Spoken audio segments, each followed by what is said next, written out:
This video is brought to you by Cool Green Clothing, coming straight out of Baltimore and that DMV. You know what it is. This that Baltimore designer right here. Come on, shop with us and show some love. This is what we got going on for y'all right now. We got the end of the summer sale going on right now. We got shorts for sale for $10.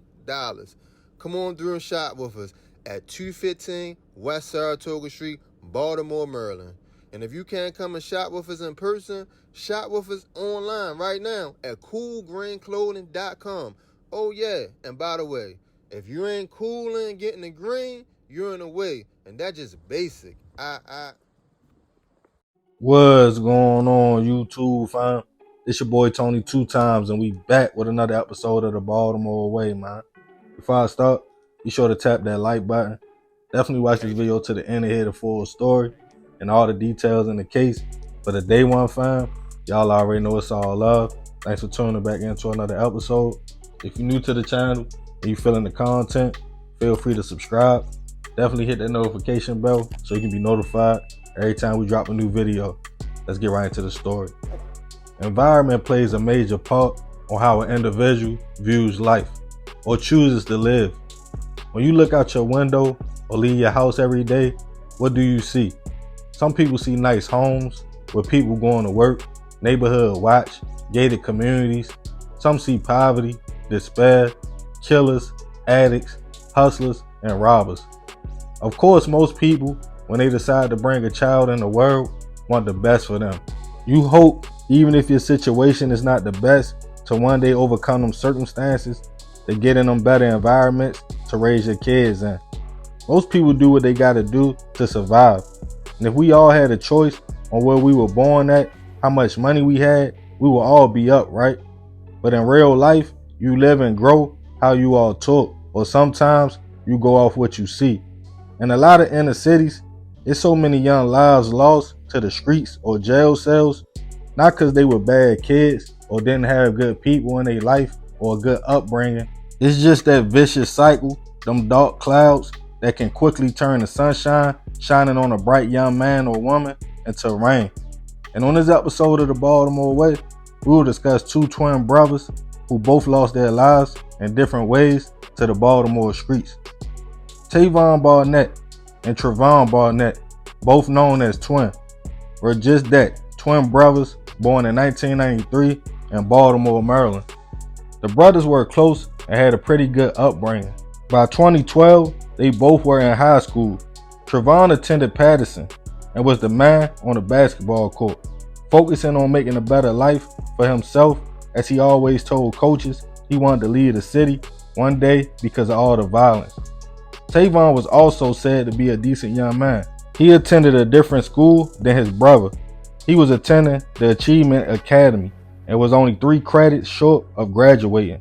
Trevon, who often hung out in the Alameda Shopping Center in Northeast Baltimore, would be cooling on November 3rd, 2012. He swung around to the shopping center to pick up his mans, who we will call D, and he had another man in the car with him as well, who we will call Tone.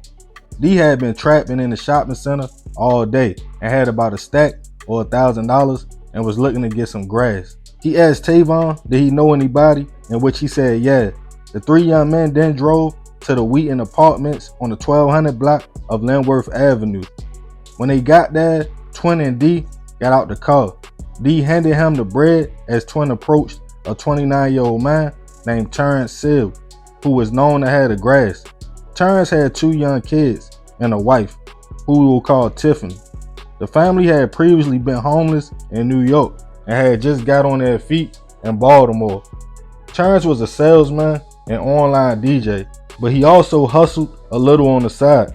Tiffany was in the home that day getting ready for a job interview when her husband walked in with a man she had never seen before. He spoke and started playing with the kids as she went back to the room, thinking all was well. About 2:30 p.m., she heard Terence scream, "No bro, no," before multiple shots went off. Tiffany ran out the room to see a man with a gun in his hand, and Terence hit multiple times, laying on the ground. The man then turned his attention to her 5-year-old and 3-year-old son and pointed the blick at them. He attempted to pull the trigger, but it jammed.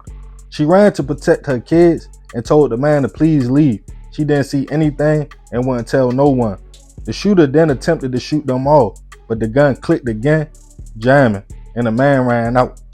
Tiffany immediately ran out the apartment, frantic, knocking on doors, screaming, looking for help. As she saw a man running, police were called and arrived to the apartment to find Terence, unfortunately already gone at the scene. In an interview with police, Tiffany stated she was in the room getting ready for a job interview. Terence walked to the car and returned with a young man she didn't recognize, who she described as having a West Indies accent. After the shots went off and she went for her kids, she stated he attempted to get rid of the whole family before fleeing.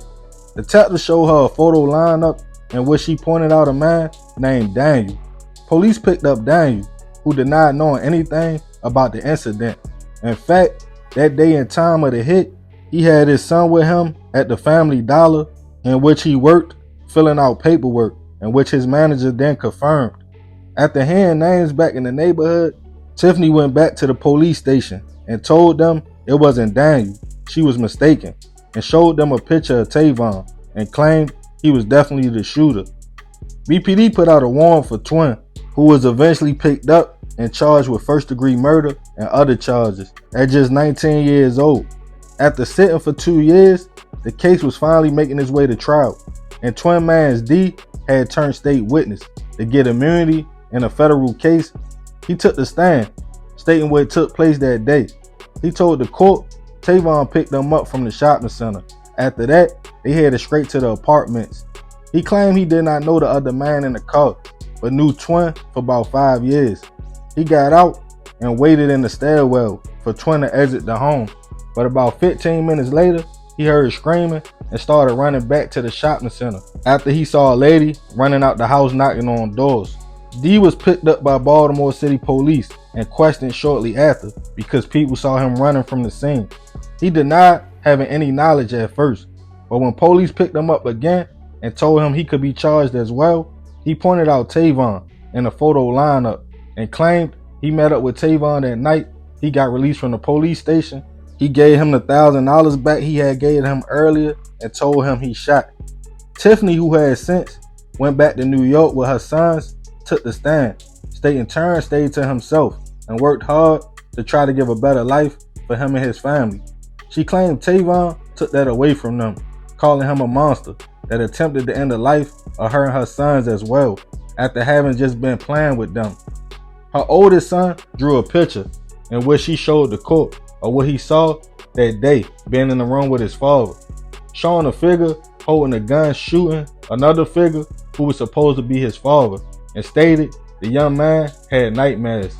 It was questions about the Jamaican accent, in which Trevon's family said they were born and raised in Baltimore and had no roots in the West Indies.